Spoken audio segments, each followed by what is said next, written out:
안녕하세요. 러블리한 성형외과에서 가슴 성형을 맡고 있는 김상범 대표원장입니다.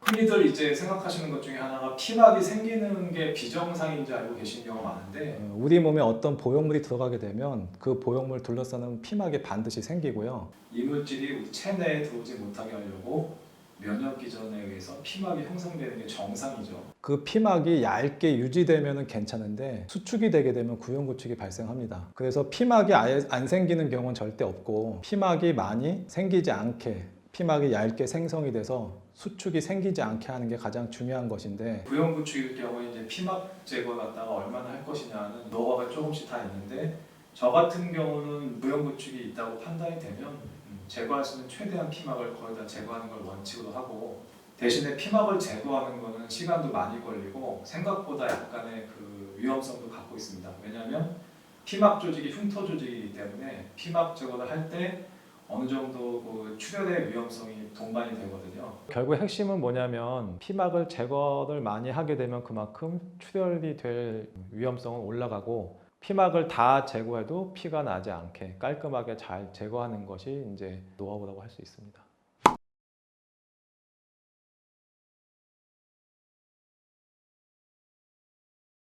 지금 하얀 이 막성 구조가 실제 그 보형물을 감싸고 있는 피막이 됩니다. 이 사진은 실제 제가 이제 수술하신 분에서 보형물을 제거한 다음에 그 보형물 주변을 둘러싸고 있는 피막을 이제 사진으로 찍은 건데요. 지금 보이는 이 막은 생각보다 많이 얇고 비칩니다. 그래서 이거는 정상 피막에 해당이 되고, 이 피막이 하얀 게 엄청나게 두껍고, 대개는 한 3mm 이상 많이 두껍고, 그 다음에 되게 조직이 치밀하고 단단하면 일반적으로는 구축을 동반하고 있다고 보시면 됩니다. 현재 보이고 있는 이 피막은 정상에 해당하는 피막입니다.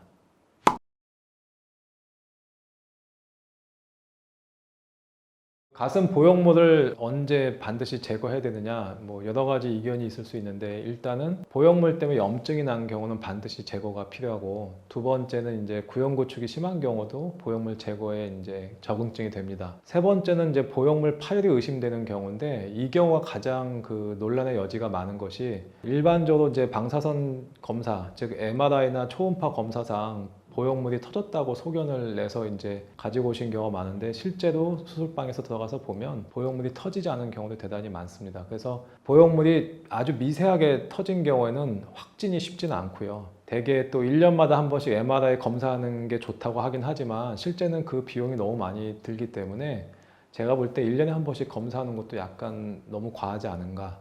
그러면 언제 검사하냐면, 심하게 충격이 갔다든지, 아니면 보형물 때문에 가슴 조직이 부었다든지, 아니면 어떤 특정한 교통사고 같은 걸 당해서 충격이 가고 심하면 소리가 나는 경우도 있는데, 이런 경우에는 보형물 검진하는 게 필요하다고 생각이 되고, 초음파나 MRI는 어느 정도 그 심하게 터진 거는 구별할 수 있는데, 미세하게 보형물에 그 상처가 있거나 손상이 있는 거는 거의 구별하지 못해서, 결국은 보형물을 제거할지 아니면 보형물 터졌는지 확인하는 몫은 임상의사의 결정에 의해서 결정을 해야 됩니다.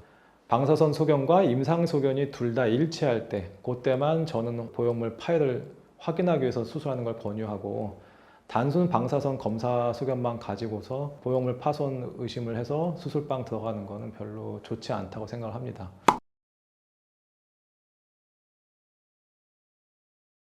재수술할 때 피막을 제거하게 되는 구체적인 과정을 설명을 드리면, 기존에 유륜절개 하신 분은 유륜절개를 통해서 피막을 제거하면 되고, 밑선절개의 경우 밑선절개를 통해서 피막을 제거하면 됩니다. 다만 여기서 이제 겨드랑이 절개를 기존에 하신 분들 같은 경우에는 어느 정도 조금 제한점이 있는데, 겨드랑이 절개를 통해서 내시경으로 이제 피막 절개하는 건 생각보다 쉽지가 않습니다. 저의 경우는 완전히 피막 제거가 필요한 경우에는 겨드랑이 절개 하는 걸 피하고 일부분만 피막 제거하는 게 충분하다고 판단이 되면, 그때만 겨드랑이 절개를 통해서 내시경으로 피막을 제거하게 됩니다.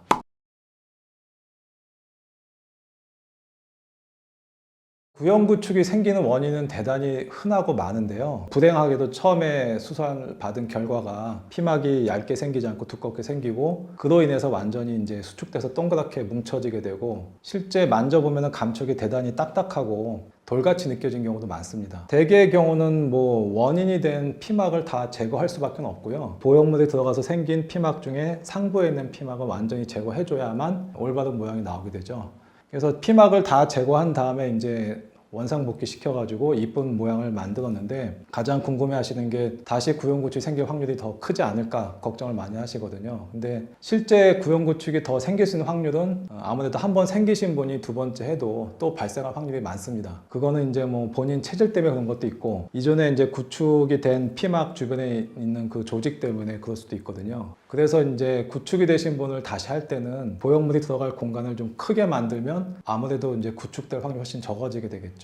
그래서 공간을 생각보다 크게 만드는 게 가장 키포인트고 완전히 피막을 제거하고 그 다음에 조직 손상을 최소화하면서 염증도 안 나게 해야 되고 재수술 같은 경우에 출혈이 좀 많거든요. 근데 그것도 절대 생기지 않게 최대한 에너지와 시간을 들여가지고 결과를 깔끔하게 하면 결국에는 뭐 처음에 구축되신 분을 다시 하면 처음 하신 분보다 확률이 높을 수 있지만 그래도 다시 꼭 생기는 건 아니니까 너무 걱정하지 않으시고 다시 하셔도 괜찮습니다.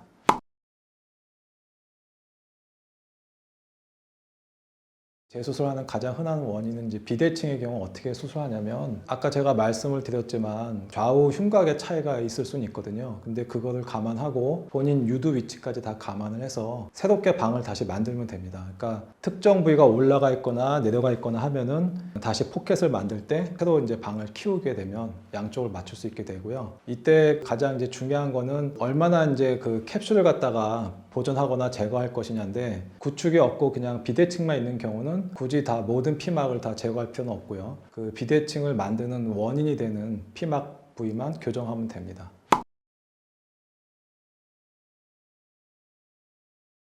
보형물 파열을 걱정하신 분이 엄청 많은데 실제는 보형물 파열은 잘 생기진 않고요. 제 경험적으로는 이제 뭐 마사지 하다가 그런 일은 절대 생기지 않고 교통사고가 났다든지 아니면 체중이 많이 실렸는데 그 밑에 지지하는 부분이 푹신한 곳이 아니고 단단한 곳에 이제 가슴이 세게 닿거나 부딪히면 드물지만 발생할 수는 있습니다. 보형물이 파열이 되면 가장 쉽게 알 수 있는 방법은 가슴에 있는 보형물을 정말 꽉 쥐게 되면 대개 보형물이 터지지 않으면 그게 저항을 하거든요. 근데 꽉 쥐었는데도 보형물이 저항을 하지 않고 약간 힘이 없는 느낌이다. 그러면 의심할 수가 있고 그 다음에 장기간 지속이 되면 보형물 그 터진 쪽이 부종이 생기는 경우가 많습니다. 그래서 특별한 통증이 있는 것은 아닌데 한쪽이 갑자기 저항감이 없어지고 부종이 생긴다면 그때는 의심할 수가 있는 거죠. 그리고 뭐 정말로 터지게 되면 소리가 나는 경우가 많거든요. 뭐 사고나 부딪히는 걸로 터지게 되면 실제로 뻑 하고 소리가 날 수가 있습니다. 그래서 실제 소리가 크게 들리지 않았다면 너무 걱정하실 필요는 없고 실제로는 아주 미세하게 파열된 경우는 초음파나 MRI는 안 나온다고 보시면 되고 많이 터져가지고 어느 정도 보형물의 안에 있는 젤 성분이 흘러나와서 파열이 심한 경우는 검색이 가능하다고 생각하시면 됩니다.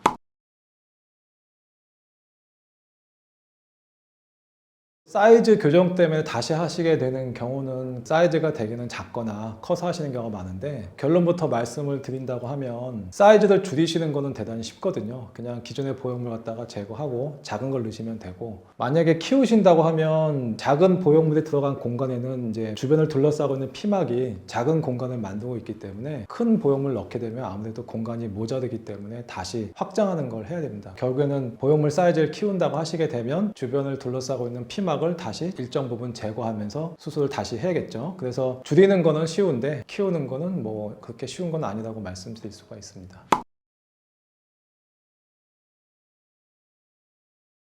그 어느 부위에 있는 피막을 제거하느냐가 또한 이제 중요한데 피막이라는 것이 이제 뚜껑에 해당하는 부분과 이 바닥에 해당하는 부분 두 가지가 있을 수 있습니다. 상부 피막은 보형물의 천정에 생기는 피막이고 하부는 보형물의 하단에 생기는 피막인데 일반적으로 상부 피막은 뭐 쉽게 제거하는 게 가능한데 하부의 경우는 차이점이 있습니다. 첫 번째는 이제 근육 위에 있는 경우, 즉 대흉근 위에 있는 경우는 하부 피막 제거하는 게 충분히 가능하고 만일에 대흉근 밑에 있는 경우에는 하부 피막을 제거하는 것이 쉽지 않을 수도 있습니다. 왜냐하면 대흉근 밑이 되면 바로 그 공간은 흉곽, 즉 갈비뼈가 만나는 부위인데 실제로 이제 대흉근 밑에 보형물을 넣은 경우에 열고 들어가서 보면 그 피막이 거의 갈비뼈 조직하고 완전히 유착이 돼서 피막을 완전히 분리하는 것이 거의 불가능합니다. 그래서 대흉근 하부 조직이 되면 갈비뼈하고 즉 흉곽하고 완전히 유착이 되는 피막은 제거하지 않는 것이 일반적입니다. 특별하게 어떤 병변이 있다고 하면 제거하는 것이 가능하지만 일반적으로는 상부 피막은 다 제거한다고 생각하시면 되고 근육 위에 있는 경우는 하부 피막을 다 제거할 수 있습니다. 다만 보형물이 근육 밑에 들어가 있는 경우라면 하부 피막은 제거하는 것이 좋지는 않습니다.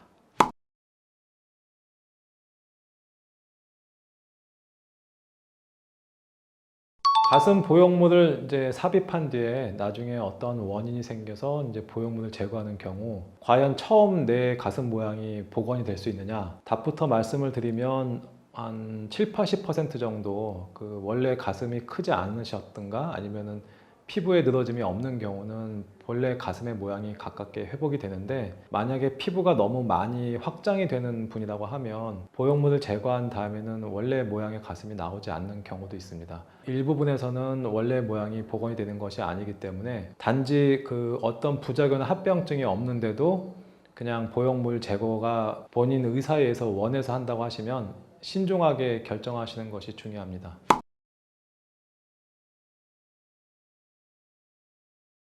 일단 제일 중요한 건 안전이죠. 결과가 얼마나 이쁘고 감촉이 좋은 것도 중요하긴 한데 합병증이 안 생기는 게 가장 중요합니다. 그래서 안전이 제일 최우선이고요. 그 다음에 모양이 당연히 이뻐야겠죠. 그때 모양을 고려할 때는 키하고 체형, 어깨 넓이, 흉곽 둘레가 다 중요하고 이런 요소를 갖다가 종합해서 이제 크기하고 모양을 결정하게 되고요. 세 번째는 감촉이죠. 근데 이제 제가 또 세 번째 감촉에 조금 장점을 갖고 있다고 생각하는 게 제 경우는 되게 이제 가슴골이 생길지 안 생길지 어느 정도 예측이 가능하거든요. 그래서 이제 수술하신 분들이 가슴에 보형물이 약간 움직이게 만듭니다. 그래서 실제 서서 걷거나 움직이시면 약간 움직이는 걸 느끼실 수 있는데 그것 때문에 정말 자연 가슴 같다는 느낌을 가질 수 있게 하는 걸 중점으로 하고 있습니다. 그리고 의학이라는 게 과학하고 틀려서 반드시 인과관계에 의해서 똑같은 안정된 결과가 나오는 것은 아니지만 그래도 최대한 합리적이고 과학적 사고를 통해서 결과가 도출되는 게 바람직하다고 생각하기 때문에 정리하자면 뭐 안전성이 중요하고 자연적인 모양을 갖는 게 되게 중요하고 과학적이고 합리적으로 결과를 내는 방법으로 수술하는 게 가장 중요하다고 생각하고 있습니다.